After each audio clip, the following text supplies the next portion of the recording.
Chers compatriotes d'Algérie, chers sœurs, chers frères d'Algérie, Nazoul Flaoun, Massa Nour, bonsoir à vous tous. La campagne électorale pour l'élection présidentielle de septembre 2024 refuse de démarrer en Algérie. L'Algérie est quasiment au point mort au même titre que la campagne électorale. Donc une autre fois, chères sœurs, chers frères d'Algérie, en me considérant comme candidat algérien, de la nation algérienne, mais appartenant au sud du pays, je continuerai à faire ma campagne électorale à travers le web. Malheureusement, c'est tout ce que j'ai comme moyen, comme bien même mon espoir est de faire au moins trois villes du sud du pays, comme Tizawatin, guerre oblige, comme Tizawatin, Ain Gizam, Taman Rasset, Adrar, Ain Amenas, Tindouf, mais malheureusement, etc. Chers compatriotes d'Algérie, il est clair maintenant, que celui qui occupe la conciergerie d'Emmanuel Macron à Alger, ayant reçu les garanties qu'il sera élu, quels que soient les résultats de la campagne électorale, quels que soient les efforts fournis par les uns et les autres durant cette campagne électorale, il est assuré de la victoire. Il est assuré de la victoire par qui? Par Emmanuel Macron. C'est Emmanuel Macron qui lui a garanti la victoire. Donc,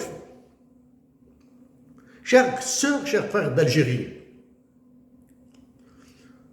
des manifestations dans le cadre d'un mouvement ravageur qui s'appelle le Hirak ont eu lieu en 2018-2019. 2019, c'est un événement, ce mouvement a commencé en 2014-2015.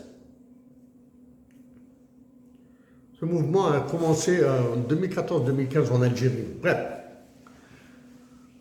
ce prétendu mouvement a demandé le changement, voulait le changement. Il voulait un pouvoir civil et non un pouvoir militaire, du moins l'arrêt du pouvoir militaire. Donc, le 7 septembre 2024 est une occasion pour toute la nation algérienne de dire qu'elle veut un pouvoir civil et non militaire. Donc, la nation algérienne doit voter, ou du moins les électeurs algériens doivent y aller, doivent aller massivement pour voter. Okay? Pour dire leur souhait du changement. Bien sûr, ils doivent voter comme ils le souhaitent, comme ils le veulent.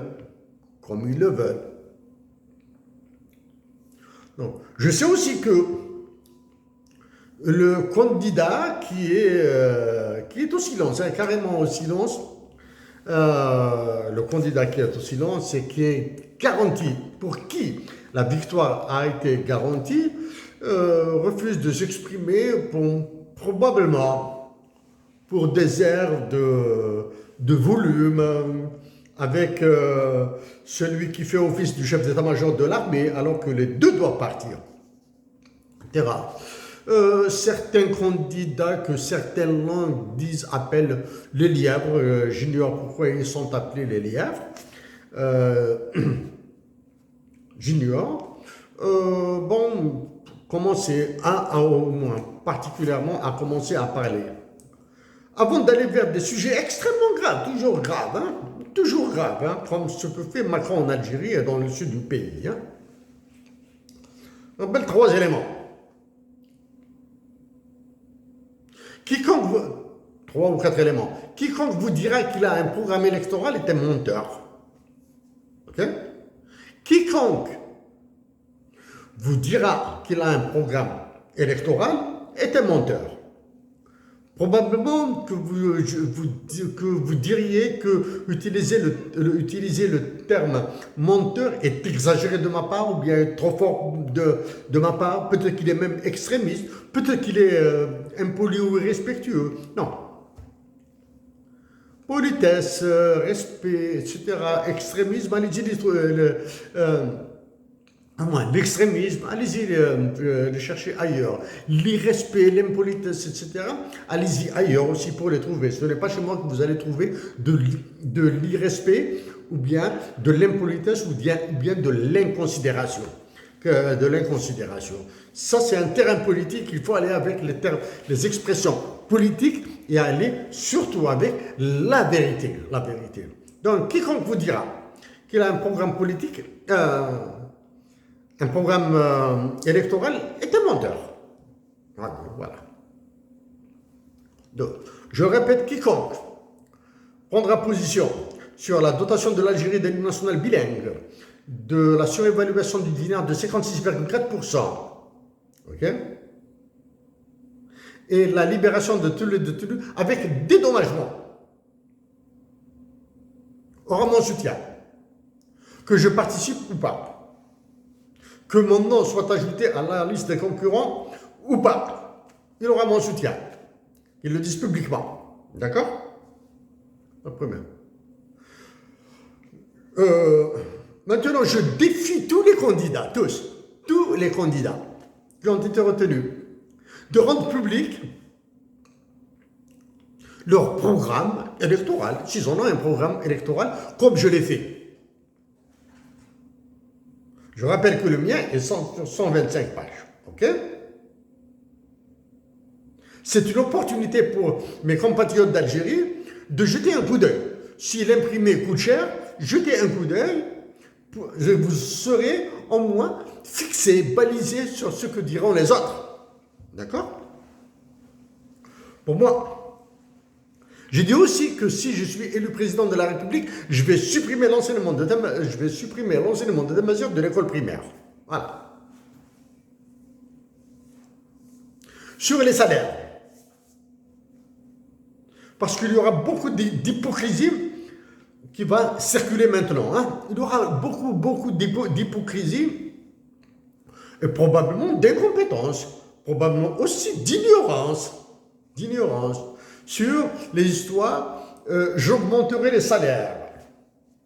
Voilà. Moi, je vais augmenter les salaires en les baissant.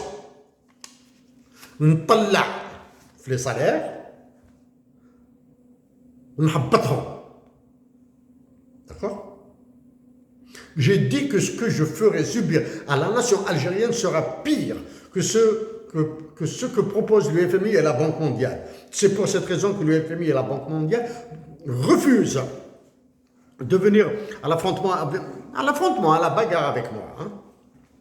Par contre, le roi de France et de ses colonies africaines, Emmanuel Macron, il est en permanence. Il est en permanence en bagarre avec moi. Okay?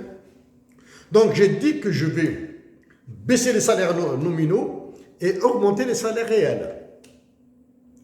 Je vais baisser les salaires nominaux, okay, et augmenter les salaires réels. D'accord? Pour augmenter les salaires réels, j'ai dit que je décréterai l'État-providence. C'est-à-dire la santé et l'éducation seront gratuites. Pour le reste, lisez ce que j'ai l'intention de faire. Mes intentions, hein.